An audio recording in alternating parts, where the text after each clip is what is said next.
Hey guys, it's Raul again, and today I'll be sharing with you guys some of the books that remind me of the winter time. So I figured because this week is Christmas week, basically, I wanted to share with you guys a couple of videos that had some kind of wintry or Christmassy themes in them. I compiled a list of books that remind me of like colder seasons or themes in these books that I kind of end up gravitating toward in the colder months. A lot of these books don't necessarily take place during winter or Christmas time, but just their tones and everything just remind me for some reason of colder weather. And even though I'm not a big rereader, I feel like a lot of the tones and the themes within these books are ones that I end up gravitating toward more during the colder months. So without further ado, let's just go ahead and get started. The first book on this list is Great Expectations by Charles Dickens. This follows our main character, Pip, who's an orphan. He lives with his somewhat abusive sister and is one day visited by a man who says that he has come into some fortune, and he moves to London and kind of begins his life there, kind of starting to become a gentleman and getting used to, now having money and dressing well and becoming part of higher society. What I like most about the tones within this is that throughout this entire novel you really have more of a bleaker, kind of grayer tone. As far as the atmosphere goes, I mean, the book starts off in a very kind of cold, dark atmosphere to begin with, and that kind of carries on throughout this entire novel. You have Estelle, who's the main love interest in this novel, and she lives in this dark mansion with this creepy old woman named Miss Havisham, and everything is very dark and dusty and very secluded feeling, and that's definitely a tone, again, that you see throughout this novel, just kind of that dankness and that dustiness and that just bitterness and melancholy that you get through a lot of novels. And for some reason, that just those vibes and those tones just make me want to pick up books like these during the colder season, because everything just outside is just matching these same tones. Everything usually tends to be very cold and gray, and you don't really see much sunshine. So this is definitely one that I always reminds me of the wintertime. Anytime I think about this novel, I just immediately think of wanting to pick it up during the wintertime. Every single year ever since I've read this novel, I've been wanting to read it again during wintertime, and for some reason I just get involved in reading other stuff and never actually end up rereading this. So we'll see what happens. I might end up picking it up right at the beginning of 2021. While it's still cold outside, I definitely want to reread this one because this is one that I absolutely love. This is one of my absolute favorite classics, and these tones and that are just throughout this novel are just absolutely wonderful to read during the colder seasons. Now the next book on my list is probably a little bit of an obvious one, but that is Game of Thrones by George R.R. Martin, and I feel like the whole Song of Ice and Fire series by George R.R. Martin gives you those winter vibes just because so much of it takes place during winter. There's so much snow, there's so much cold throughout this series. I don't really have to get into much detail, I feel like, on this novel because everybody, I feel like, knows what Game of Thrones is and what it's about.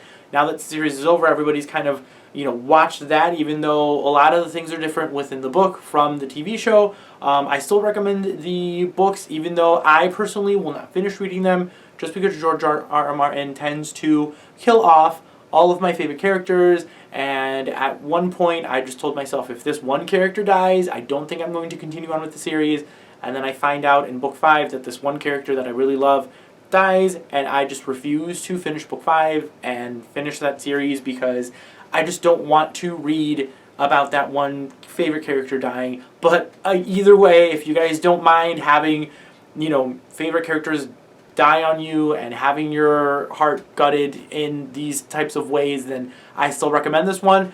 This being an adult fantasy tends to be a little bit slower and denser, so just know that going into it. If you guys don't mind kind of slower, denser reads, I still really recommend this series, but definitely one that had to make this list as soon as I thought of wintry reads. Definitely had to end up including this one.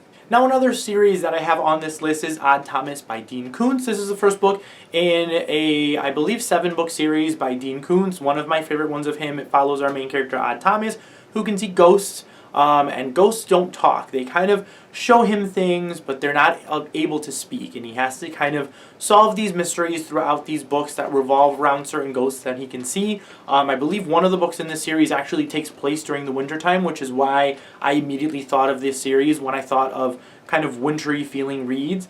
But the tone itself, I mean, having it being a series about a boy who can see ghosts, like that tone alone just tends to be darker and colder, and something that I at least gravitate towards during the colder seasons. And this is definitely a series that I want to finish. I believe I have 2 or 3 books left in this series. This is one that I would hopefully want to revisit at one point because I just really love Dean Koontz. He's one of my favorite authors. I haven't read anything by him in a while. I recently read another book by him, which I will talk about later on in like a wrap-up or something. But yeah, Odd Thomas by Dean Koontz. Again, another very kind of cold, darker, really gritty type of urban fantasy that I really enjoy and really recommend during the colder seasons as well. And the next one on my list is another adult urban fantasy series, and that is written and read by Anne Bishop. This is part of the Others series by Anne Bishop. Like I said, it is an adult urban fantasy. It follows our main character Meg, who is a blood prophet. Whenever she's cut and bleeds, she gets visions of the future. And in this world, you have all of these different creatures. So you have shapeshifters, vampires, werewolves, elementals, a lot of, all of these kinds of creatures that you can think of all live in this world. They're part of the Others.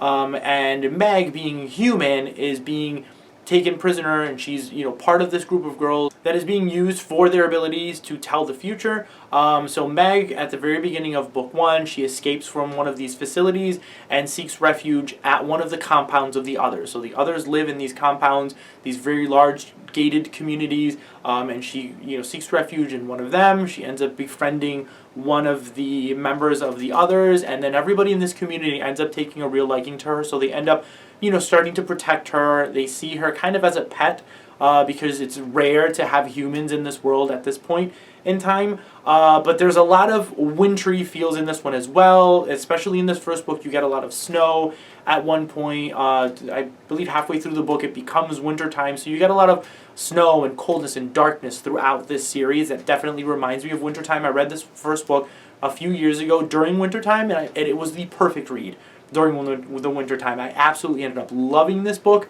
I've only read the first 2. I definitely want to continue on with this series, but this is, I feel, the perfect kind of wintry read, wintry series that you can pick up if you guys enjoy adult urban fantasy. I highly recommend this one if you guys have not checked it out already, especially now, at least here in the US, that it's colder outside. This is definitely one that I feel would fit perfectly during the winter months. The next book on this list is This Savage Song. This is a YA urban fantasy that follows our two main characters, Kate and August, in this world where monsters are created by acts of violence. So depending on the degree of the act of violence, a monster kind of manifests from that act.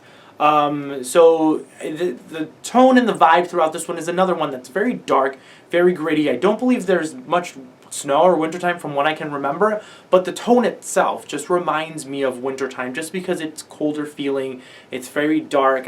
For some reason, every time I would pick up this book, I would just imagine everything taking place during the nighttime, and it just felt cold to me throughout this entire series just because there were a lot of monsters in there. Again, urban fantasy tends to give me wintry, darker, colder vibes as it is, so this is definitely a series that definitely gave me those vibes. Definitely one that I recommend. If you guys enjoy Victoria Schwab, I know she's a little bit hit or miss for some people, but this series, or this duology, I personally really did enjoy. Definitely gave me very wintry, colder vibes, so one that I recommend checking out during the colder months now if you have not already. And the last book I have on this list is The Night Circus by Erin Morgenstern. This is an adult fantasy novel. It's a standalone that follows our two main characters, Celia and Marco, as they are kind of entering into some kind of magical competition. I know this is another hit or miss novel for a lot of people. A lot of people actually really love it, and some people really didn't care for it, and I can see kind of why some people may have not cared for this as much. There's something definitely very magical about this one. This is, I think, the only one in here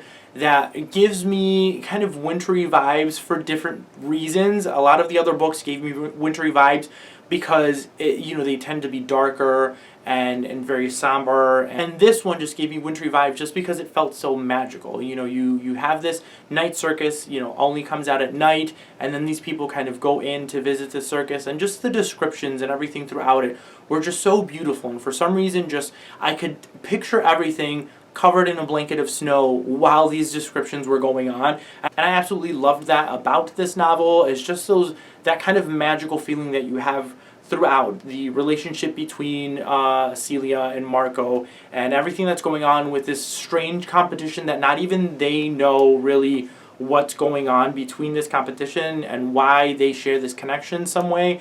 So yeah, this is definitely another one that I really loved, really one that gives me those wintry, kind of colder vibes, but in a good way because of the setting and the tone and the romance throughout this one. Things that you picture within this novel just feel like a snow globe. You just feel everything kind of at a standstill while the snow is falling, and it's just, the description in here just makes it feel that way. I don't know. It's just, if you guys haven't read it, I highly recommend you reading it. If you guys have already, you probably understand what I'm trying to say, even though it's a little bit difficult to kind of get words out as far as the description goes. But yes, if you've read it, you know kind of those scenes in there that just make it so beautiful and so wonderful and so wintry feeling. So yeah, guys, that is it for all of the books that kind of remind me of winter / Christmas time. Comment down below, let me know if you guys have read any of these, what other books remind you of kind of Christmas or colder seasons as well. If you guys enjoyed this video, please give it a thumbs up and consider subscribing if you haven't already. I post videos every Tuesday and Friday. Thank you guys all again for watching, and I will see you all next time.